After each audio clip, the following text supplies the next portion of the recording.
আম্মা জান আয়েশা বলেন, 9টা কারণে আল্লাহ তাআলা আমাকে শ্রেষ্ঠত্ব দান করেছেন। নাম্বার 1 হলো আমি একমাত্র স্ত্রী। রাসূল বলেছেন, শরীর খাবার যেমন শ্রেষ্ঠ খাবার, আমার স্ত্রীর মধ্যে সবচেয়ে শ্রেষ্ঠ স্ত্রী হচ্ছে আমার আয়েশা। জোরে কোন সুবহানাল্লাহ।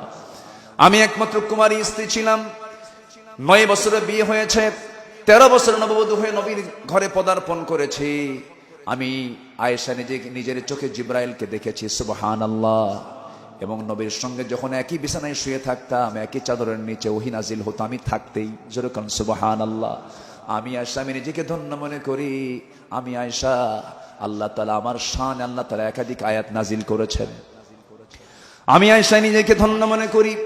মৃত্যুর পূর্বে আমার রাসূল আমার ঘরে তিনি পদার্পণ করলেন, আমার কাছেই তিনি আসলেন।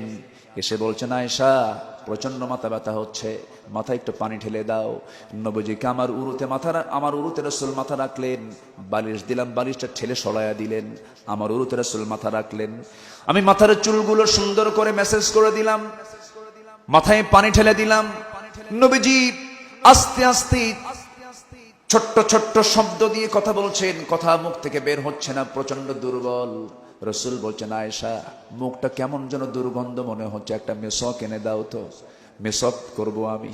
আমার নবীজি মেসওয়াকের প্রয়োজনীয়তা যখন অনুভব করলেন, আম্মা জান আয়েশা উঠবেন কেমনে, নবীজির মাথা তার উরুতে রাখানো আছে। আস্তে করে ইশারা করে ডাক দিচ্ছেন তার ভাইকে, আব্দুর রহমান ইবনে আবু বকর রাদিয়াল্লাহু আনহুকে ডাক দিলেন। ডাক দিয়ে বলছেন, ভাই আব্দুর রহমান, একটা মেসওয়াক এনে দাও। মেসওয়াক এনে দেওয়া হলো।